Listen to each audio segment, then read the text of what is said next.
Hey everyone, my name is Angel, and today I'm going to talk about Blade Runner 2049. This film is directed by Denis Villeneuve, who is known for Arrival, Prisoners, and other impressive movies. It occurs in the same universe as the original Blade Runner, which was directed and I think written by Ridley Scott. The original Blade Runner, which was released in 1986, was your typical sci-fi movie relating to artificial intelligence, AI, robots, humanity, questions of this nature. When it came out, it wasn't a huge success. It was loved and criticized, but not unlike Rocky Horror Picture Show, it did develop a cult following and apparently inspired a lot of sci-fi movies thereafter, and is now regarded as a classic, a great movie. I'm gonna be honest with you, I personally cannot stand the original Blade Runner. The pacing, it's murky, I cannot look at it, I cannot suffer through the dialogue. It really was a burden for me, even though I really appreciate the story, the ingenuity, and the potential there. It's just not for me. To set up Blade Runner 2049 very quickly, we're in the same universe, as I said, a dystopian California. And in this universe, you have what they call replicants, bioengineered humans who are kind of used as slaves. The older models got banned, which is basically the premise of Blade Runner 1. And Blade Runner are people who are basically bounty hunters. They're the ones who hunt down these replicants and retire them. In the year 2049, we now have K, who is himself a replicant, but he's a newer version, so he's better. And he is a Blade Runner working for the LAPD, and the story unfolds from there. I'm gonna start by listing the pros, my impressions of the movie, and then the cons, and finish up with an overall recommendation. The first pro is by far the cinematography. The chiaroscuro, clair-obscur is so well done. You can really tell that Denis Villeneuve, who did Arrival, he just masters light and dark in a way that you don't often see. It's so beautiful. Every shot is interesting, whether you're in the city, in the desert, underwater. There's so much to look at, there's so much to appreciate. And in a world that is really dark and grimy, there is a balance there that is very hard to achieve. So for that, it is a visual masterpiece, I have to say it. The team who worked on this, top-notch work. I got to watch the movie in IMAX and it's worth it. There are huge immersive shots which really take advantage of IMAX. And as I mentioned, the world is kind of dirty, it's kind of grimy, it's dystopian, but it's not so dirty that it becomes unrealistic or costumey. You get Seoul, Korea, you get New York City, you even get Douala, Cameroon, which is what it kind of reminded me of at times. And the Blade Runner franchise, if you will, is based off of a book, something about do androids dream of electric sheep. The cinematography has done a fantastic job, not unlike Harry Potter, at creating this world. So that's also something to go and enjoy. If you're a person who enjoys sci-fi and transformed realities, this one is worth exploring. Another thing I really appreciated is the fashion. It is on point, retro futuristic, love it. So the costume designer definitely gets prop. It is enjoyable to see. Shoulder pads done right. I felt that every character's outfit suited and matched their personalities. I'd say that casting was also a pro. It was interesting. Some roles were maybe questionable, but I have to say that the acting was on point. Everybody brought their A game. Everyone did a great job with what they were given. Although I don't feel that they were always given enough or much to work with. I'm thinking specifically of Harrison Ford's character. He's the lead in the original Blade Runner, but here it felt more like a cameo. But he did what he could and he belonged in this universe. So in that sense, he did a great job. Ryan Gosling as the lead, as Kay or Joe, was also fantastic. He does what Ryan Gosling does. He gave me Drive, but he had more lines in this movie than I think he did in Drive. He brought that kind of muted, bland personality, but it fit as a replicant, as an AI, it makes sense for him to act the way he did. I also wanted to mention that the female characters in this movie, which usually can be washed out, secondary, even tertiary to a story, they were interesting. There are quite a few that you want to see more of. I'm thinking of Robin Wright's character in particular. I really enjoyed her character and I wanted so much more of her, but that's also because I just love this actress. As Claire Underwood, she would make a fantastic replicant. They decided to go another way, but she still brought it, and that's what made it even more interesting. But I think I'm going to explore the characters and the actors more in the spoiler review. Another pro to this movie, as I mentioned, it is true to the original. You are in the same universe, but better, and it makes sense. It's 30 years later, so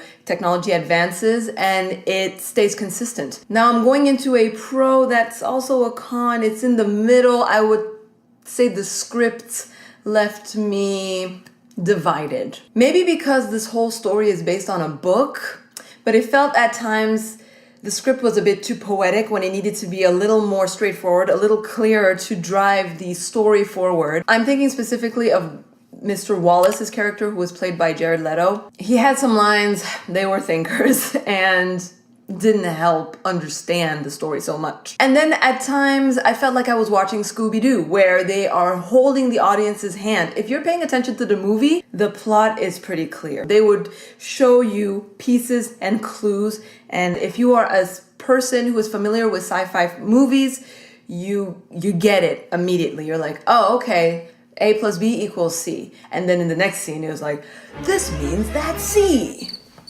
I got it. Thank you for spelling it out for me. Didn't need it. That kind of confused me about who they thought the audience was. Are they making this movie for older people who are a bit slower, so they need you to take them to the point? Are they making it for children? But the amount of nudity in this movie, I would say this is not for children. Or is it for regular moviegoers who like beautiful things but aren't really familiar with sci-fi? Yet the story is really for people who love sci-fi, and the original has a cult following. Mostly people who are of the sci-fi genre, who love it. I just wish that they had trusted the audience more and had played with the subtleties. It's more interesting that way and would have made for a more epic and solid movie. Now I'm gonna go through the cons of the film. The first thing that was very difficult for me, just like the original, the pacing is problematic. This is a 3-hour movie. It could have easily been an hour and a half. There is way too much lingering. Trim the fat, man, trim the fat. I don't know what the editors were doing. I thought that they had learned from the original, because that's what critics had to say about the original in particular, was that the pacing was slow. And though this one is not like the original, you can actually sit through these 3 hours and enjoy just looking at this universe. I still found myself at times rolling my eyes and waiting for things to advance.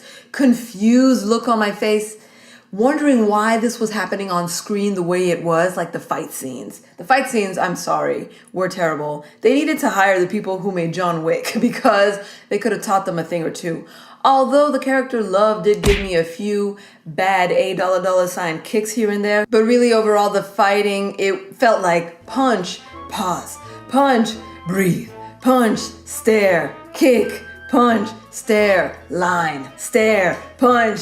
It was so decomposed and slow, especially for replicants. You would expect them to be a little sharper, right? It was just uninteresting. Another issue I had was, unfortunately, this film was lacking in humor. The world is already visually dark. A good balance would have been a script with a little more levity. The only great humorous scenes I can think of was the one with Lord Voldemort, the file clerk. And there's another scene with a locked door and Katie just bursting through a wall. I actually laughed at scenes that were unintentionally funny. For example, there's a company called Stelline, and every time I see Stella something, I yell in my head, "Hey, Stella!" And in the hallway of the building where Gosling's character lives, there was written on the walls at one point, Riddler.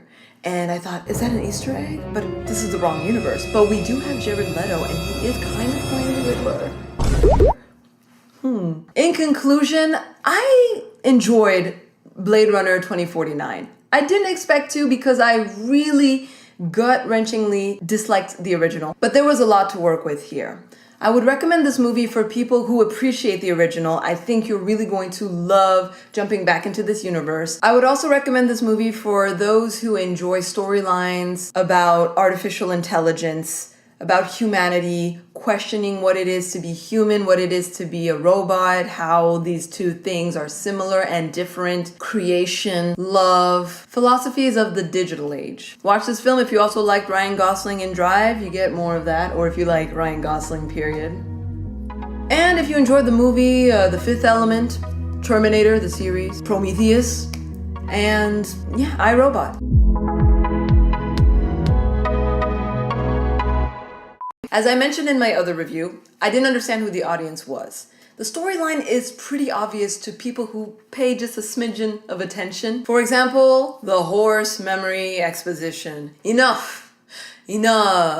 When Katie, Gosling's character, talks to his boss, Lieutenant Underwood, we have this weird repartee where she asks him to tell her a story about his childhood, even though she knows he's a robot and that his memories are manufactured. He even acknowledges this, but she still tells him this is an order. This is really weird and unnatural, and you can tell that it was just for us, the audience, to see this memory that will become integral and key to the movie overall. Tell me a story, won't you? Preferably one that will be at the center of this movie. We see that little horse, right, with the kids and etc. Then to have Joy verbally tell us and tell Katie, why didn't you tell her that on the back of the horse is written the same date as the one on the tree?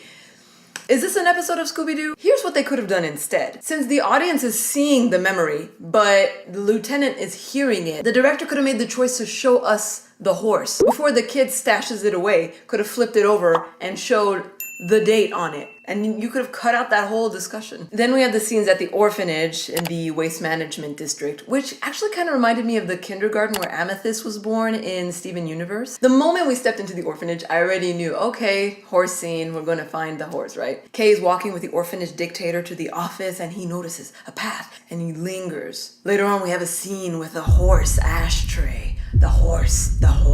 And then he leaves the office. He looks down that corridor again, thinking about the furnace again. Inkling. We didn't need the part where he notices the corridor before entering the office, nor did we need the part about the horse. He could have just stepped out of the office after the interaction with the orphanage manager and looked to his right, do a double take, and recognize it. Then from there, he could have just gone and found the horse. Another example of Scooby-Doo storytelling was the pregnant AI at the beginning. So he kills the big dude from Guardians of the Galaxy. He finds a bag of bones. They analyze the bones. And what do they see? Oh, it looks like this female was pregnant and gave birth. In my head, I was like, okay, I know sci-fi stories. It was buried under a tree. There is a replicant involved. This might be a replicant. Kay, with his super replicant eyes, can see that there's something written on the bone. A serial number. It doesn't take a genius to figure it out. Oh, this was a replicant, and she was pregnant.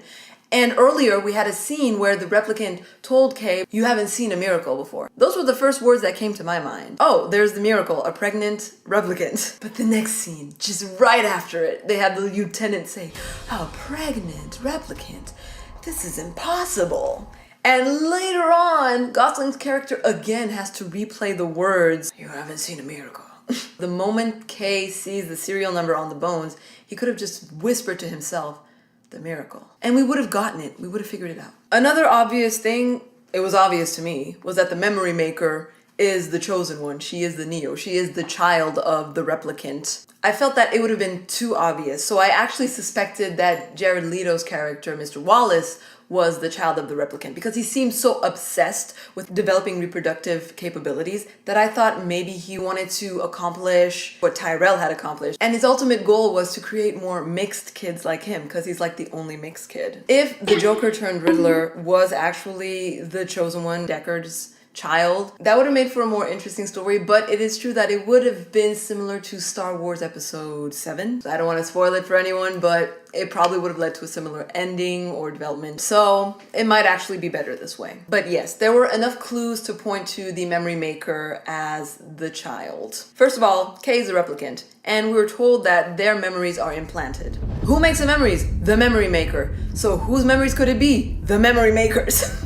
They even say it. So obviously the memory maker is the child, right? Second of all, I thought he works for the LAPD and they scan him regularly. They know his anatomy from top to bottom. Wouldn't they have noticed if he was part human, part replicant? Maybe I went too far in my thinking, but I just thought they would have known that he was different from his genetic makeup if he was born. Unless it was replicant and replicant that made a baby, and the replicant new baby has the same DNA code as all the other replicants. I don't really know how they treat DNA for replicants in this film. I just thought it made more sense for it to be the memory maker. The fact that he was showing her that memory of the horse and the child and she was crying was also another clue to me that, well, she seems emotionally connected to this memory. Why is it triggering any reaction in her whatsoever? It's because it's her memory. And another very important clue is when we go to the orphanage with the children of the corn. You'll notice that the boys all had shaved heads and the girls had hair.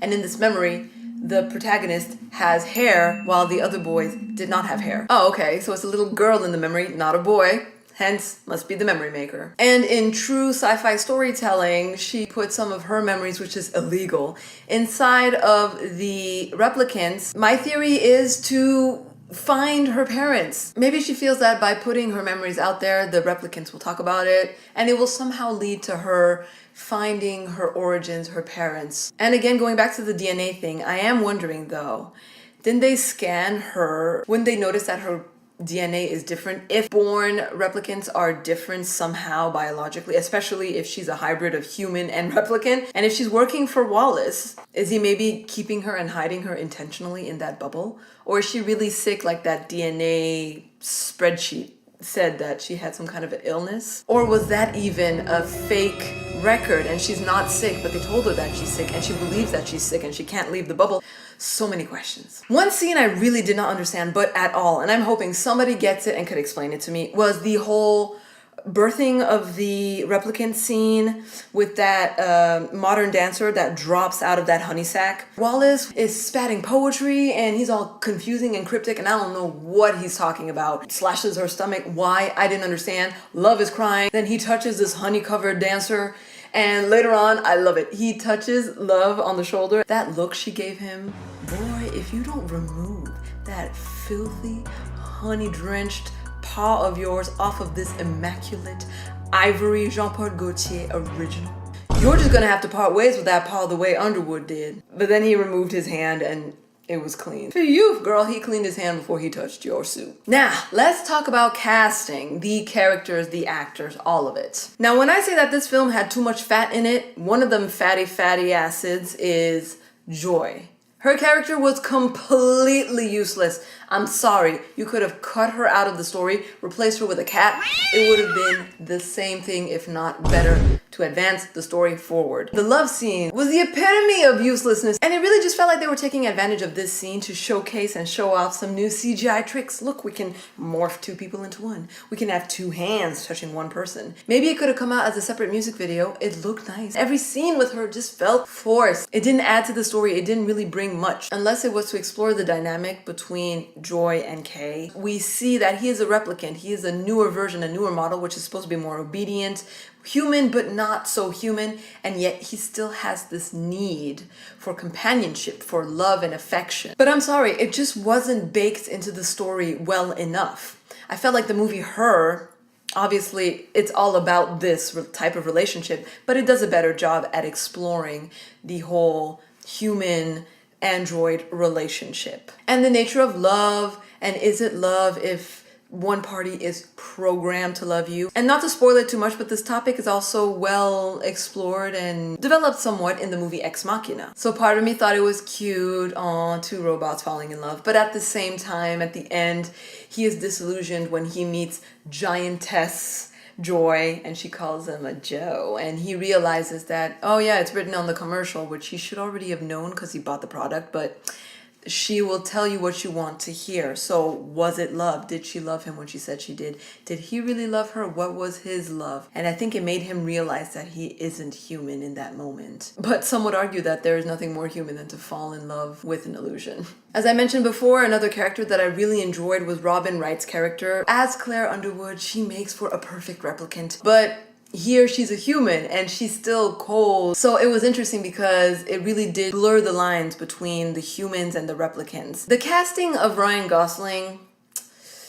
it works, but at the same time, as I was watching the movie, I kept thinking James McAvoy would have slayed this role. I've already gone in depth in a podcast about how much I love James McAvoy, and he is one of the best actors of all time. The details and subtleties in his face, they just speak volumes. He could have done so much as K. However, we're dealing with a replicant, so we can't have a superhuman as a replicant. So Gosling's kind of bland, quiet personality works here. He's like plain pasta. He's tamed, he's palatable, he's got a little bit of flavor but not too much. It's what you would expect a modern replicant to be. Harrison Ford was really underused as Detective Deckard. It reminded me of Star Wars Epi 7, where he just kind of comes in and it's treated more like a cameo than a character that belongs to this story in particular. Edward James Olmos also appears and is actually a cameo. He played Gaff in the original Blade Runner movie, and Gaff and Deckard worked together. His character really isn't given much to do except try not to drown. One reviewer mentioned that he seemed traumatized by past events, but I didn't get that sense at all. If anything, he seemed wary and tired, and he just wanted to be left alone. But that scene where he's in the water, he just kind of, but it felt like he was waiting for Gosling to, you two, you do your cute thing and finish that little fight or whatever you call it and come to my rescue. I'll try to stay here as long as possible because I know you're gonna save me, but I didn't feel a sense of urgency. Even in his dialogue, even with him and Leto, I was expecting more. And he just gave me Gosling. It was weird. But maybe it was intentional because they wanted the star of this film to be K. And they're setting it up for a sequel. See, this film, some people say it stands alone, and it does. But in the way that a filler episode on a TV series stands alone before you get back to the main storyline. That's how it felt, like a filler. But a good filler, not a bad filler. It's enjoyable. Then we have Love's character, played by Sylvia Hoeks. I hope I'm saying that right. Or Hoeks. She plays a wonderful femme fatale, but she came off a bit cartoon villain to me, and it was really hard for me to read her emotions. What was going through her head that would bring her to tears at certain moments, she was just very hard to read. And that kiss that she stole from Kay, like, what was up with that? Is that what replicants do? They kiss their opponent and before they stab them? Because it reminded me of the original when, I think it was Roy who kisses Tyrell. I love saying Tyrell. Roy who kissed Tyrell before he retired him. I have to say that Love's character's death was poetic though. It was symbolic in a way because her office is placed under a pool of yellow water, not unlike urine. You get the reflection of the light through the water in the office, which I loved. I want an office like that. But she finds herself finishing her life similarly underwater, drowning. Was it foreshadowing that she would end her life like that? If she is ended. And finally, I just want to say Coco. Now I'm going to list a few random things I just wanted to mention. For example, it was nice to see the character from The Walking Dead. Although I don't know what he was trying to give us. It felt like he was giving us Igor Frankenstein, bumbling, mumbling. It actually took me out of the movie. So his performance was, or the direction he was given, I don't know what it was, but it wasn't working for me. At the end, we had a little fun scene where Kay and Deckard step out of a DeLorean. We also had the hallway of bottled replicants, and they kind of reminded me of Prometheus. So I didn't know if that was another Easter egg, a little wink at Ridley Scott there. This film was also a product placement dream. There are brands everywhere, just like in New York City. And we see Atari at the moment. I was like, Atari? What? We had some scenes in Las Vegas, which to me were obvious. The moment I saw those naked giantesses, I knew this must be Vegas. It was kind of hard to watch this seemingly post-apocalyptic, post-nuclear Vegas in light of recent events. I just wanted to acknowledge it because it's so fresh. It's really a horrendous tragedy. And my heart goes out to all of those surviving in the wake. That wraps up my spoiler review of Blade Runner 2049. As I mentioned, a movie I enjoyed, and I would have enjoyed it more if they cut the fat and picked up the pace a bit. And I do have questions for the sequel because there will be a follow-up. That is clear. Hello, there's gonna be a war. I want to know. Does Wallace know that the memory maker is the child? Why is she in the bubble? Is she really sick? Is her father really a human? Is Deckard actually a synthetic? And like Rachel, he believes he's human too, but he's not. Did I misunderstand Wallace's speech, or will he be part of the rebellion? It seemed like he was saying that I will create thousands and it'll become millions, or millions will become billions. I don't remember, but Does he want to make more replicants and have them reproduced? Is Wallace a replicant or just a human that has been technologically enhanced? Because we did see that he had them little sushi chips in the side of the neck. Is Love really retired? Is Kay really retired? And will it be like Terminator? Ooh, so many questions. Anyways, as you can tell, I'm interested. I want to know what happens next. And if it keeps being this visually appealing, then it'll be a true pleasure to watch this story unfold. It's your turn. Let us know in the comment section below. What did you think of Blade Runner 2049? Do you have any answers to these questions? Thanks for watching another M. Angel movie review. Hope you had a fantastic time. I definitely did with you. Please give me a like, subscribe to M. Angel if you haven't already. I'll see you very soon with another review.